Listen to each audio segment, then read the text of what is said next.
Warning: these social media platforms may be hazardous to your health. Censorship kills. Pain coming. This has been a PSA by Breaking Spectre.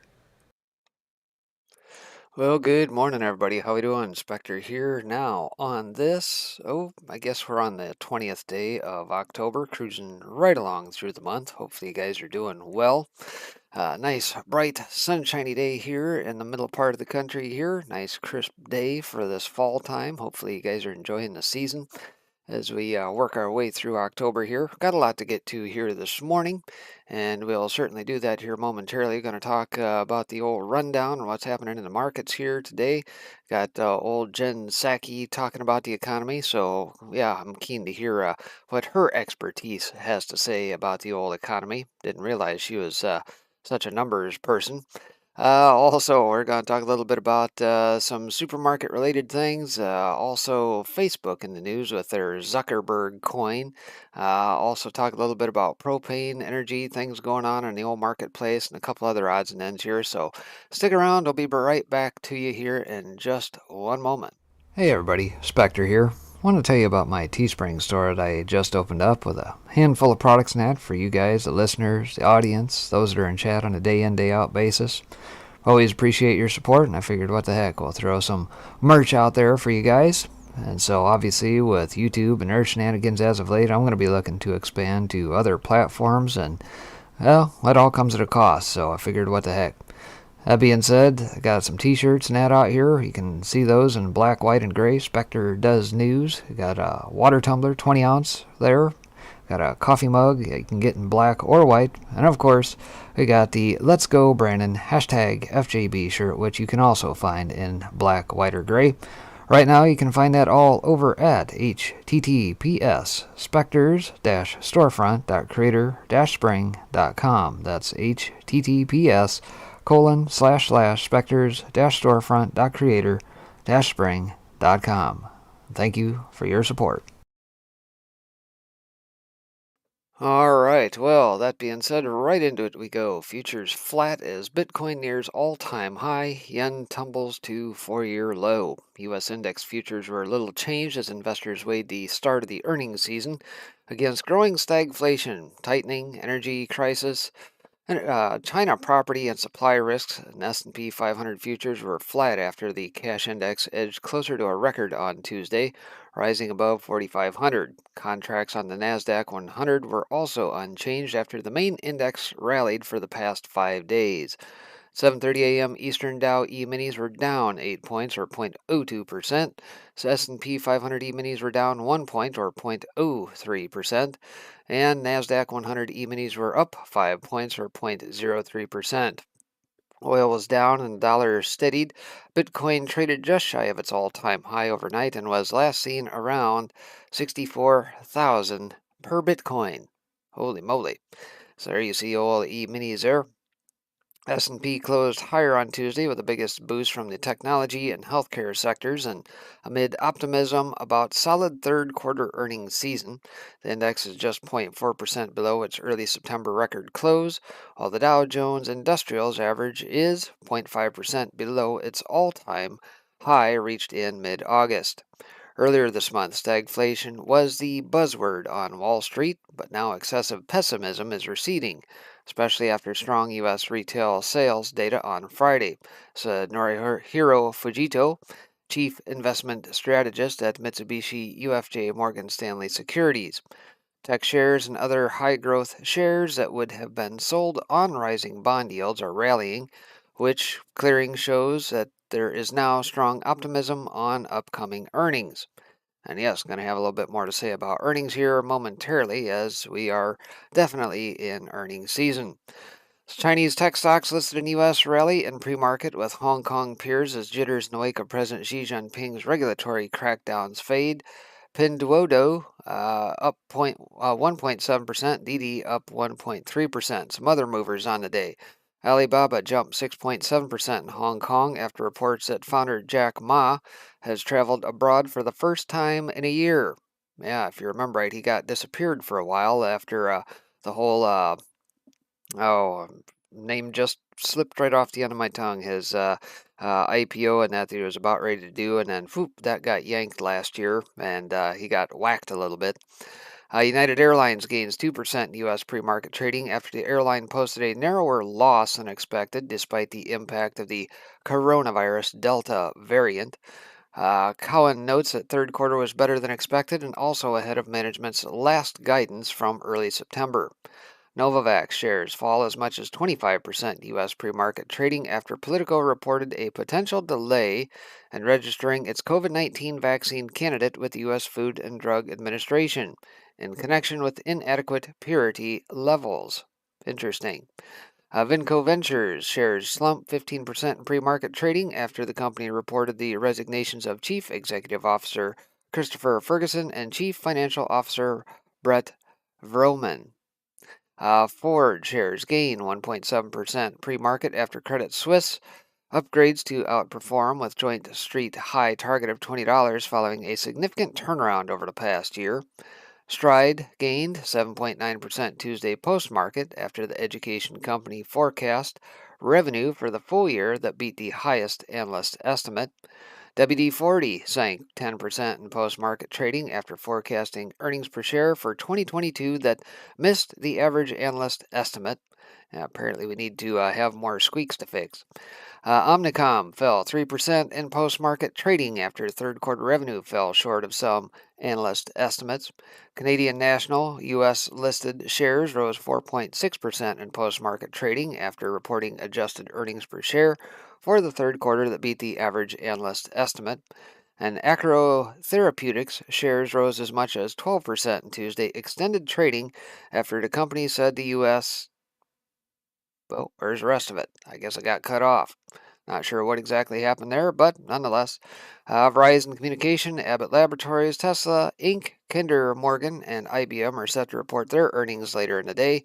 Analysts expect S&P 500 earnings to rise 32.4% from a year earlier, according to Refinitiv data, while also keeping a close eye on growth outlook from companies that are faced with rising costs, labor shortages, and supply chain disruptions.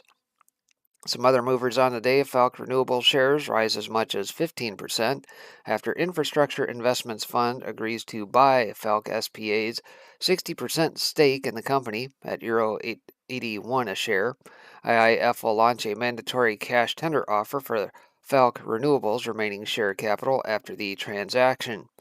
Husqvarna shares advance as much as 7.7%, the most intraday since May 2020, after reporting third quarter operating profit that Pareto Securities says is substantially stronger than expected. Wonder if they're going to all electric motors to fit the bill for old Newsom's latest mandate in California. No word on that, I suppose. Geting shares jump as much as 8.1% to a record high, leading to OMX Stockholm 30 index after third quarter earnings, which Handelsbanken Hold says showed impressive order intake and operating leverage. Deliveroo shares jump as much as 4.9% to their highest level since September 30th after the UK online food delivery firm hikes its growth forecast, which Jefferies says is an aspiration for players in the sector. Nestle shares advance as much as 3.9% after the world's largest food company increased its sales outlook for the year. This, along with a lack of a negative margin update, should be enough to measure, according to Citigroup. Auto Stores Holdings shares jump as much as 15% in its Oslo trading debut after pricing shares at the top end of the marketed range as an online shopping boom and labor shortage drive up demand for its automated warehouse robots. Kering SA shares tumbled as much as 5.8% after slowing growth at Gucci. Its biggest brand put more pressure on the label's new collection to deliver a strong holiday season. Antofagasta shares slump as much as 6.3%, most intraday for 2 months, after the miner guides for lower copper production next year. Citi and Morgan Stanley analysts say 2022 outlook came in below expectations. Kuhn and Nagel shares fall as much as 4.7% to their lowest level in 5 months, after working capital concerns outweighed a third quarter earnings beat for Swiss logistics operator. Aside from that, flashing down, we'll take a look at the old snapshot here. S&P 500 futures little changed at 4509.50. Nikkei up 0.1% to 29,255 and change. Shanghai Composite down 0.2%, 35.87 even. Looks like stocks Europe 600 little change at 468.88. Euro little changed at 1.1628. Brent futures down 0.9% to 84.32 a barrel.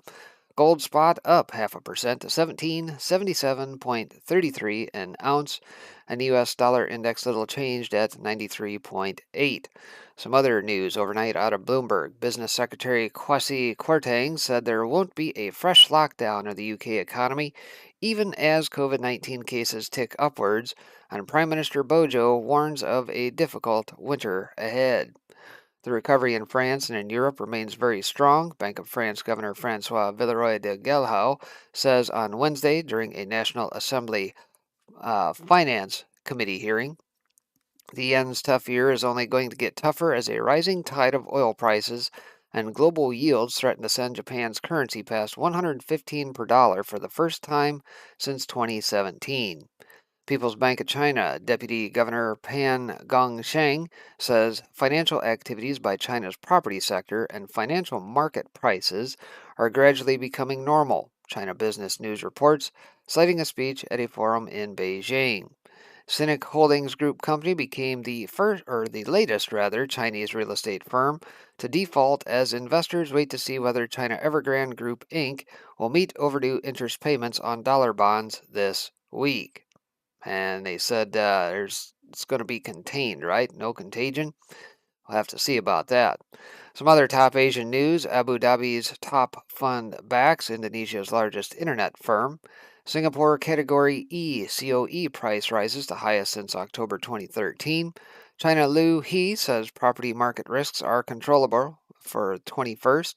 Rio's new CEO starts turnaround with $7.5 billion climate pledge. I'm assuming that's Rio Tinto. Top European news. Weidmann's to step down as Bundesbank's chief at the end of the year. Credit Suisse dodges bigger fine with debt forgiveness vow. Vinci up after reporting higher 9M sales, guidance confirmed. COVID tests boost Roche growth once again, lifting outlook.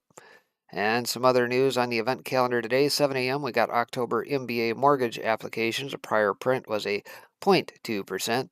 October 20th through October 22nd here, September monthly budget statement estimated down $59 billion. Prior was down $124.6 billion. 2 p.m. today, U.S. Federal Reserve releases the Beige Book. So just some of the things going on around the old market this morning. And as we carry forward, obviously today being Wednesday, we got a few that are going to be releasing their earnings. We got Verizon, we got Tesla. Oh, it looks like we've got IBM, Abbott Labs, CSX, Discover, just to name a few. So be looking for those throughout the day here, and more to come throughout this week, and of course next. That being said, Jen Psaki says empty shelves and rising prices are due to increasing demand. Brilliant. I'm guessing all of that communications company business and that she was apparently ahead of, while 44 was out of office and before Joe here must have done wonders. This past weekend, Jake Tapper spoke to White House Press Secretary Jen Psaki, who will circle back about inflation and the effects of rising prices in the U.S. Part of their discussion was prompted by White House Chief of Staff Ron Klain retweeting a tweet from days prior saying that rising prices and inflation were high-class problems. Most of the economic problems we're facing, inflation, supply chains, etc., are high-class problems, Jason Furman wrote on October 13th. Klain retweeted his tweet with two fingers pointing down at the original tweet and simply said this. Yeah. So when Psaki took to Tapper's show on Clown News to try and defend the White House Chief of Staff's response, she tried to make the case that rising prices were good because it meant more people were buying things. And like everyone else in the world, she blamed COVID. Shocker. Inflation is skyrocketing, Jake Tapper said to Psaki. Doesn't it seem tone deaf to say rising prices and empty grocery store shelves are high-class problems? Isn't that a bit dismissive? Tapper asked. Tapper asked, said Psaki responded by saying, "The fact is that the unemployment rate is half of what it was about a year ago. More people have jobs. More people are buying goods. That's increasing demand. That's a good thing. At the same time, we know supply is low because we're coming out of the pandemic," Psaki answers. "What people should know is inflation is going to come down next year. Economists have said that. They're all projecting that," she continued. And I know of nobody that is saying that, so I'm not sure what sort of bizarro world she lives in. But I digress. Chief of Staff Ron Klain, back when he was a private citizen, went after the Trump White House for efforts to dismiss price rises. Tapper continued. "Why did Ron Klain think rising prices were a serious concern under Trump, but not under Biden? I can tell you from sitting in meetings with Ron Klain, he is obsessed with lowering costs for the American people," Psaki responded. You can watch the full exchange here. So I will let just a bit of this play through. Inflation is skyrocketing, as I don't need to tell you. The prices for home heating costs, cars, groceries, furniture, rent, gasoline are hitting Americans right in the wallet. The White House response has been generally to say, hey, inflation shows that we're coming out of the recession, so it's a good sign. President Biden's chief of staff, Ron Klain, enthusiastically retweeted an economist who had said in part most of the economic problems we're facing, inflation, supply chains, et cetera, are high-class problems. Now, I get the larger point that when we're talking about economics, we're coming out of a recession. But doesn't it seem tone-deaf to say that rising prices and empty grocery store shelves are high-class problems? Isn't that a bit dismissive? Well, that's not exactly what the tweet said, nor the retweet of the original tweet, which is what we're talking about here. It is true, though, Jake, and economists will tell you this, and I know you've interviewed some of them as well, that the fact is the unemployment rate is about half what it was a year ago. So a year ago, people were in their homes, 10% of people were unemployed, gas prices were low because nobody was driving, people weren't buying goods because they didn't have jobs. Now more people have jobs, more people are buying goods. That's increasing the demand. That's a good thing. At the same time, we also know that the supply is low because we're coming out of the pandemic. And because a bunch of manufacturing sectors across the world have shut down, because ports haven't been functioning as they should be. These are all things we're working through. What people should know is that inflation is going to come down next year. Economists have said that. They're all projecting that. But we're working to attack these cost issues that are impacting the American people every single day. But there's different issues in different sectors. All right, that's about as much stupid as I can handle for one briefing here. That's enough. I think we get the idea, and it's total absolute ridiculousness.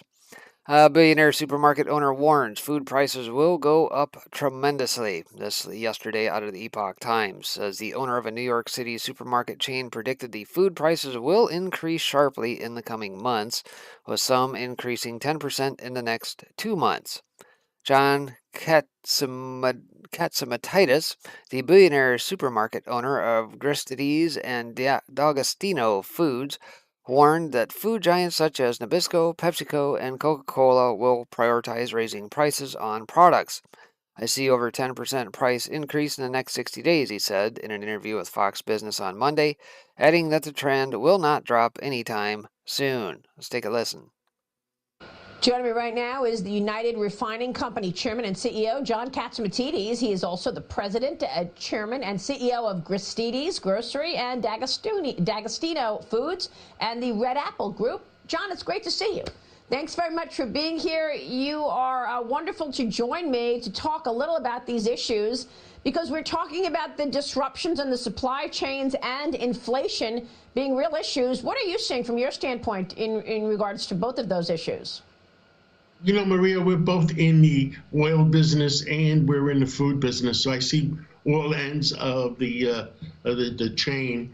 And with almost $84 oil this morning, it's not. We're going to see $100 oil. It looks like there's no sign of it stopping. And you know how CEOs are on Wall Street. They live quarter by quarter. If they're off by a penny in earnings, Wall Street is not forgiven. So what are the CEOs doing? They're raising prices. They want to be ahead of the curve. So whatever's going on, I see food prices going up tremendously. They want to be ahead of the curve, and the way they're doing it is they're dropping all promotions. They are dropping low moving items. In other words, if you have 10 different types of muffins, they're only going to sell the top 3. And the same thing with Nabisco, and the same thing with Pepsi and Coke. They're not going to carry cherry Pepsi maybe or anything like that. They're gonna drop all promotions. They're gonna have their main products, and prices are going up. They're going up faster than anybody expected. It's a little bit out of control because nobody wants to be, how do they say it, behind the curve. So there you go. In the words of somebody that's in the know behind the scenes, and says Katsumatitis cited rising inflation and supply chain bottlenecks that are currently plaguing supermarkets and other retailers around the United States. Katsumatitis then cautioned, I see food prices going up tremendously because food company CEOs want to be ahead of the curve, and the way they're doing it is they're dropping all promotions. They're dropping low-moving items, as he just discussed. Shipping containers are unloaded from ships at a container terminal, Port Long Beach. Yep, nice picture there. Many more of those to go. Says, why give away something when you don't have to give it away and you make more margin? Katsumatitis asked. So I think that now these companies are going to have record profits in the third quarter. Experts have said that a significant backlog of shipping containers is currently being processed at 2 major California ports is snarling delivery of food and other goods. Energy shortages in the Asia Pacific and Europe, as well as COVID-19 related concerns, lockdowns, and vaccine mandates have also been blamed for the supply crunch. Earlier this month, the White House announced that it was able to push Walmart, FedEx, and UPS into committing to adding more shifts to alleviate shipping issues. The Port of LA also committed to 24/7 shifts, the Biden administration also said. Compared with 1 year ago, consumers are paying significantly more for goods and services, according to recent data released by the Department of Labor. It came as the agency reported that the Consumer Price Index, a key inflation gauge that measures how much Americans pay for goods and services, rose approximately 0.4% in September, up 5.4% year over year. For example, Americans are paying about 42% more on average for a gallon of gas than a year before, the data shows. They're also paying 10.5% more for eggs, meat, poultry, and fish, 4% more for coffee, 19% more for bacon, 6% more for peanut butter, 27% more for propane, kerosene, and firewood, 5.2% more for electricity, and 24.4% more for used vehicles, and 7.1% more for appliances. So bottom line, your dollar is getting stretched to its limits, and of course nobody is, noticing the elephant in the room and the fact that the old Federal Reserve has just fired up the old printing press for the last 20 months. As if printing money out of thin air has no effect whatsoever on inflation, right? No, couldn't possibly be that.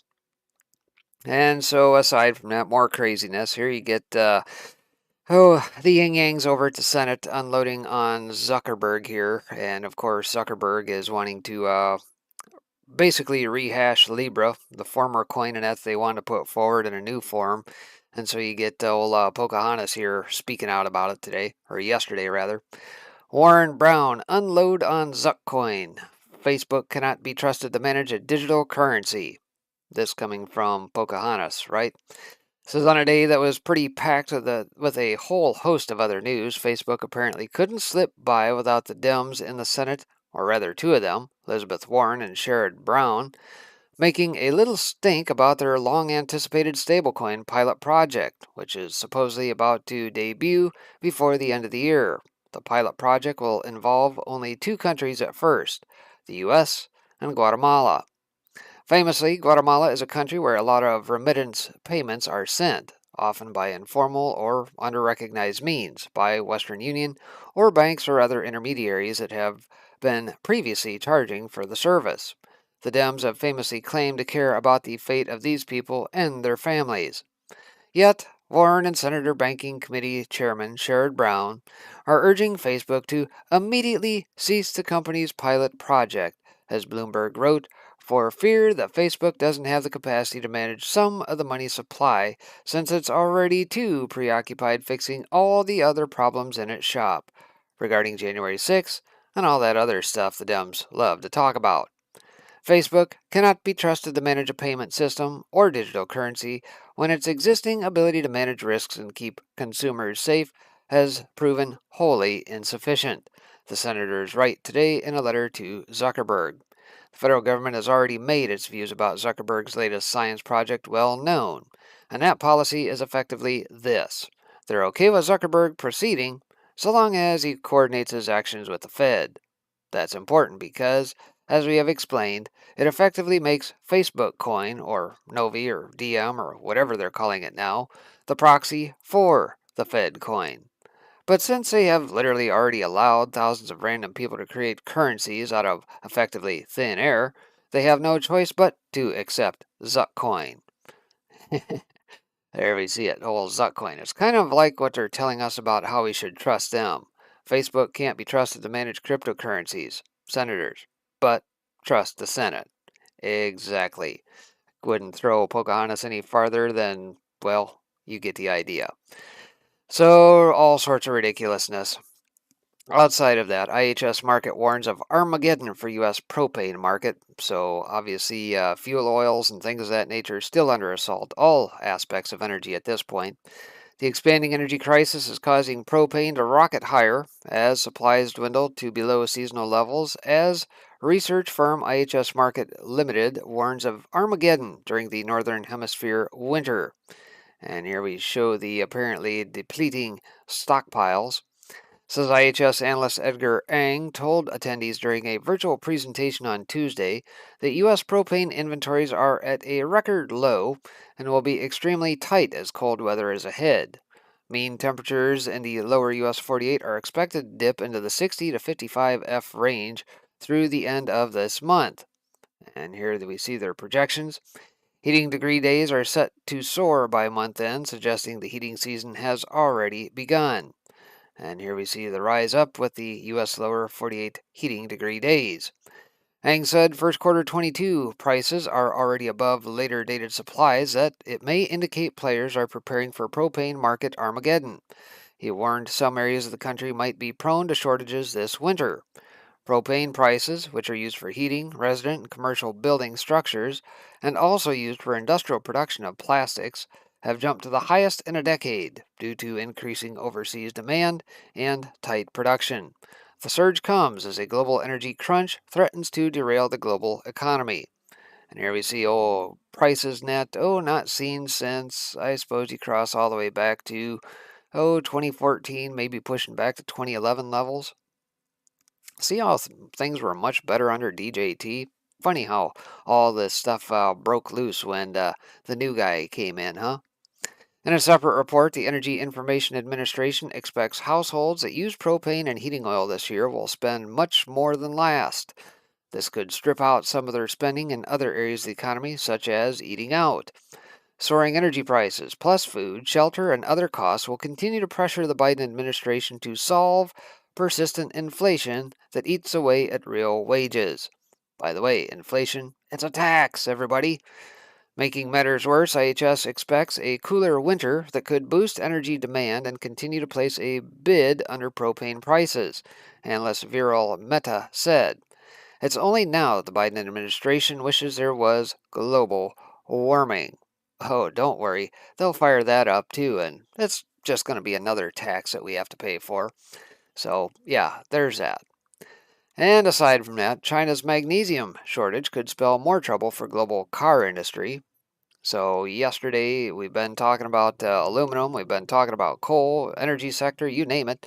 I guess magnesium is the next commodity on the docket here.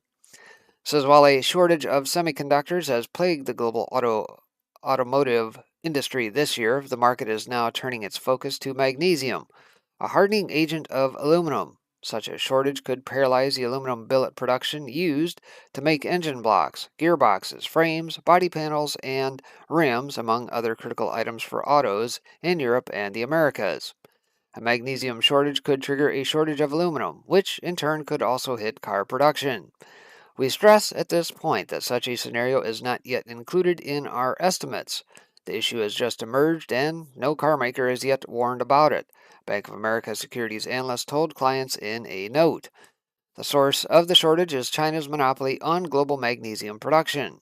Production curbs of energy-intensive smelters have reduced the industrial metals output, resulting in dwindling stockpiles in Europe and North America. Barclays analyst Amos Fletcher told clients in a note that there are no substitutes for magnesium in aluminum sheet and billet production. He warned if magnesium supply stops, the entire auto industry will grind to a halt. The latest warning of magnesium shortages materializing was last week's warning from S&P Global Platts, who obtained a letter from Metalco Inc. President Tom Horter warning customers, in the last few weeks, magnesium availability has dried up, and we have not been able to purchase our required magnesium units for all of 2022. Metalco is North America's largest producer of aluminum billet. Horter's warning continued. The purpose of this note is to provide this advanced warning that, if the scarcity continues, and especially if it becomes worse, Metalco may need to curtail production in 2022, resulting in allocations to our customers. For a stunning wake-up call to just how concentrated the complex global supply chain is, 85% of the world's magnesium production comes from China. Much of it comes from one town in Shaanxi Province, Yulin, where the government has curbed output at 70% of all magnesium smelters this year due to energy conservation ahead of the Northern Hemisphere winter. Better start shoveling some more coal their way if they want to keep their plants moving along, huh? European industry groups have sounded the alarm. WV Metall, Germany's non-ferrous metal trade association, warned. It is expected that the current magnesium reserves in Germany and throughout Europe will be exhausted in a few weeks at the end of November 2021 at the latest, the group said. In the event of a supply bottleneck of this magnitude, there is a risk of massive production losses. European Aluminum, whose members include Norsk Hydro, Rio Tinto, and Alcoa, said the current magnesium supply shortage is a clear example of the risk the EU is taking by making its domestic economy dependent on Chinese imports. The EU's industrial metals strategy must be strengthened. Aluminum futures on the London Metal Exchange have broken out to a new high as concerns of magnesium supply mount. And yep, so LME aluminum is going to go through the roof. The critical question is if Beijing will allow magnesium smelters to restart operations by the end of the year or early next year to replenish supplies. If that's not the case, expect the automotive industry to be dealing with a twin crisis of not just a lack of semiconductors, but also crucial aluminum. So yeah, if you think about it, again, we're in earnings season here this week, next week, probably through the end of the month. They better count their blessings and take what they can because fourth quarter, the bottom is going to literally drop right out. And we'll see how well Saki's predictions go here, right? Aside from that, still in China, China export curbs on fertilizer could worsen global food price shock. So China's move to impose export restrictions on fertilizers will be felt worldwide. Beijing's increased scrutiny comes as global fertilizer markets have been battered by plant shutdowns and skyrocketing prices that may continue to boost food inflation well into 2022. Chinese Communist Party officials have called for stable fertilizer supplies and food security amid overseas turmoil. On October 15th, Beijing implemented a new rule requiring additional inspection of fertilizer exports. The General Administration of Customs added new inspection requirements on urea to ammonium nitrate, according to Bloomberg. Last month, a statement published on WeChat by the National Development and Reform Commission, China's top economic planner, urged local authorities to ensure stable prices by keeping fertilizer plants operating despite widespread power cuts. Huh? How the heck do you do that? You're going to get a bunch of hamsters to put on wheels to keep the power on? I don't know. That's kind of tricky, I would say. This call for adequate fertilizer supplies is critical for the country to sustain ag production amid mounting food security risks. Despite export curbs, urea futures in Zhengzhou recently hit a new record high. So apparently they're figuring out how to eat money rather than produce things. Bloomberg sources said some recent Chinese fertilizer cargoes had been delayed by customs for additional checks to obtain new export certificates. They said some shipments would be rerouted for domestic markets or face further delays. A reduction in exports from China, a country that controls 30% of the global fertilizer market, could cause shortages in India, Pakistan, and Southeast Asia, the biggest buyers of its fertilizers.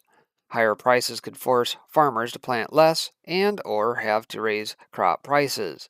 The UN's global food tracker is at a new decade high and may continue to soar higher. And there we see the FAO food prices net tracking all the way back to 2011 timeframe, 2010 timeframe. Signs of a fertilizer shortage have already emerged. Europe may face difficulties sourcing fertilizer supplies at multiple domestic plants that have shuttered or reduced the output of the nutrients because of high natural gas prices. China's export restrictions will make it harder for the euro area to import supplies. In South America, farmers in Brazil reported deliveries of fertilizer and glyphosate had been canceled. Higher prices mean farmers will have to shift to wheat and other feed grains that require fewer fertilizers. Fertilizers are essential in providing crops with nutrients. If prices continue to rise, it may just increase global food prices that could eventually cause unease among folks in emerging countries. Funny how that works, right? All right, well, outside of some financial news, this one caught my eye here yesterday. And of course, this is rather humorous because Stelter, whom we all love to hate over at Clown News, he gets owned. And David Harris had this. CNN's Brian Stelter doesn't believe the left censors debate on hot topics, and Barry Weiss slams him with reality. Yeah, there was an article out of Zero Hedge, I think also. It says basically they allowed truth on, and whoops, they paid the price. On Sunday's Clown News, Brian Stelter, who, if you can believe it, is CNN's chief media correspondent, challenged an allegation that Barry Weiss, a former New York Times opinion editor, made about leftists stifling debate on important issues. The only way he would ever be accused of having a brain is if someone misspelled his name. The little Humpty Dumpty Stelter, who lied to his audience about Russian collusion every time he was on the air, for over 2.5 years, got his rear end handed to him by Weiss, who turned the tables on Stelter and slammed his own fake news network. Stelter, the host of CNN's Reliable Sources, a show that I believe is the single most misnamed show on cable news. During a recent episode, Stelter asked a former opinion editor about a statement in her Common Sense newsletter on Substack, a platform where writers can post their stories about the worry of people like Brian Stelter censoring them, that the world has gone mad, science is at the mercy of politics, identity trumps ideas, in the name of progress, art is erased and history is rewritten. Obvious truths are dangerous to say out loud. So, in what ways has the world gone mad? Stelter asked Weiss with the usual smirk he puts on when he thinks he's going to trounce someone.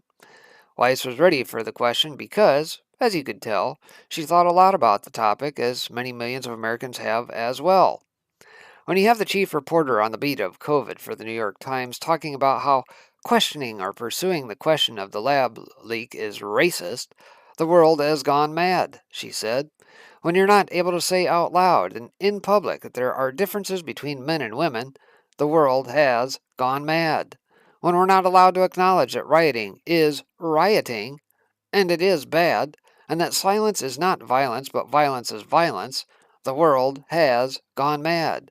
When we're not able to say that Hunter Biden's laptop is a story worth pursuing, the world has gone mad. When in the name of progress, young school children, as young as kindergarten, are being separated in public schools because of their race, and that it is called progress rather than segregation, the world has gone mad. I'd like to add a few myself. When you can't point out that unvaccinated people are not making vaccinated people sick, the world has gone mad. If you can't say that ivermectin has been used successfully by doctors around the world to treat COVID patients, the world has gone mad.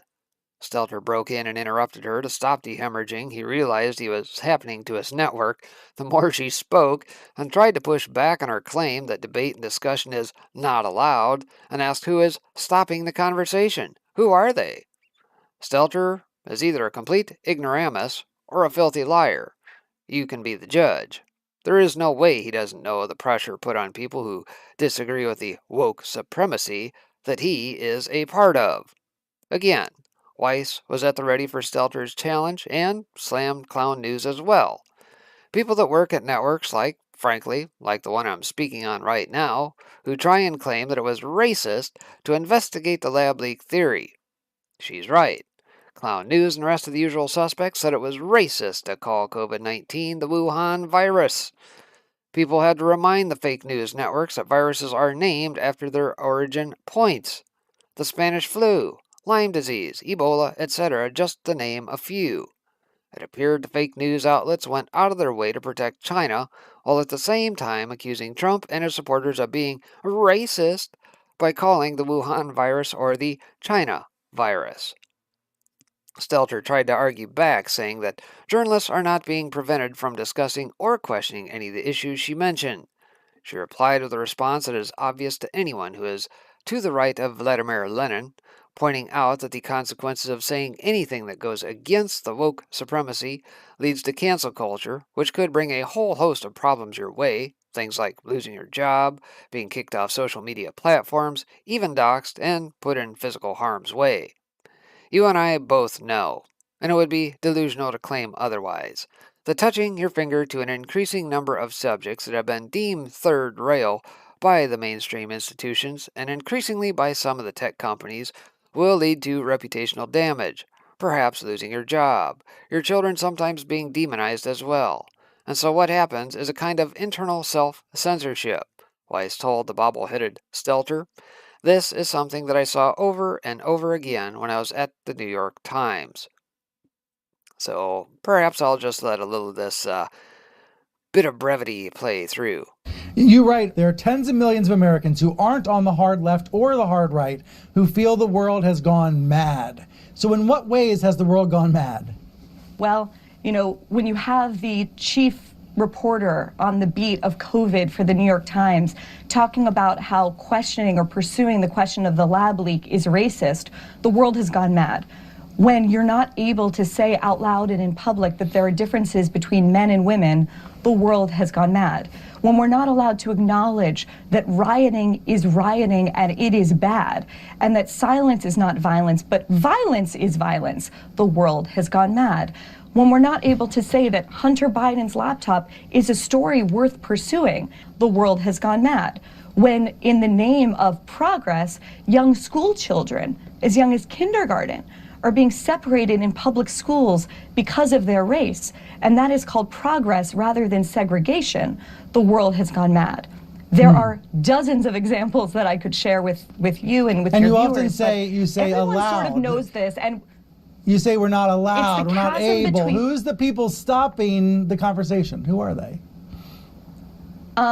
People that work at networks, frankly, like the one I'm speaking on right now, who try and claim that it was racist to investigate the lab leak theory. It was. But let's said just that take at an CNN. example. But I'm just saying that when you say allowed, I just think it's a provocative thing you say. You say we're not allowed to talk about these things, but they're all over the internet. I can Google them. That's about enough of bobblehead. Not allowed. Yeah, you can speak your piece. It's just the fact that it's only going to be visible for about 10 seconds before you're censored on any one of these, or perhaps if you tweet it at other folks or what have you, they will just come after you and shadow ban you. So, she hit Stelter between the eyes with the story of Hunter Biden's laptop, saying is one of the greatest stories of our time, and that is a story that's been uncovered largely not because of disinformation, or not because they're lying about it, simply because they're ignoring it. It's disinformation by omission. Bam! Exactly. So, in any case, I think we get the gist of that one. She laid Stelter out, and I would venture to guess that she probably won't be invited back on his show anytime soon. Outside of that, Audit Utah Patriots organized rally for a full forensic audit at committee meeting Wednesday at Utah Capitol. That's dating back here to the 19th now at a Gateway Pundit.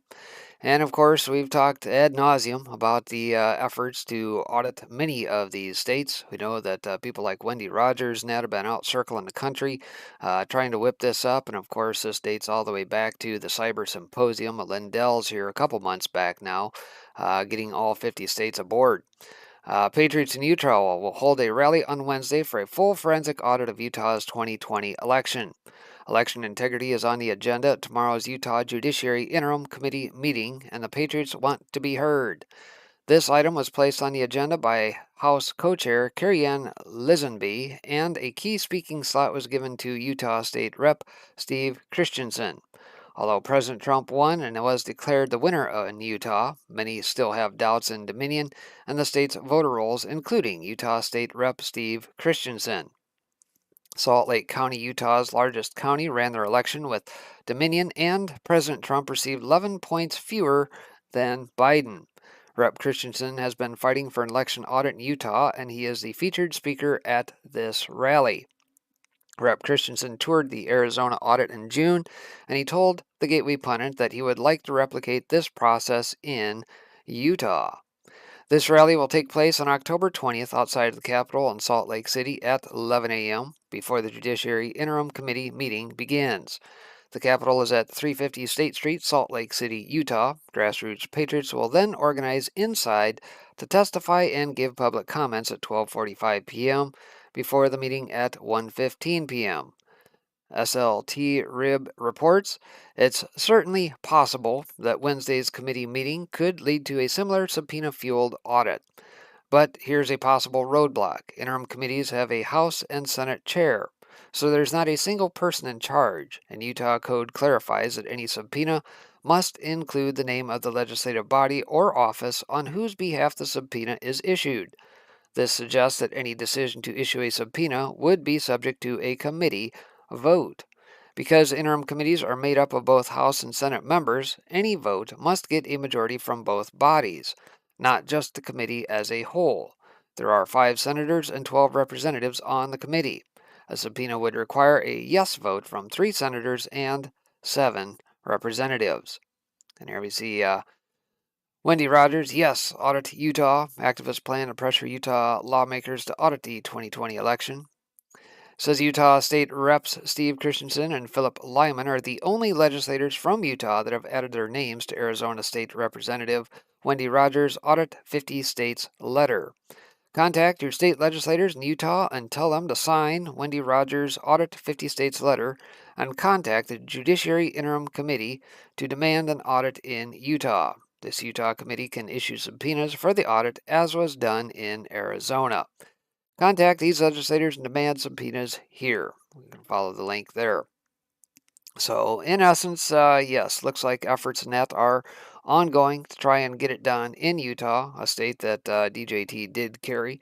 But again, it's not a matter of just 6 swing states. It's the fact that these machines are all across the land, used in various precincts, etc., etc., and every single one should be suspect, right? All right, well, that is going to do it for this morning's broadcast of In Case You Missed It News. I will be back here a little bit later on today on the old 5x5 channel, kicking off at our usual time here.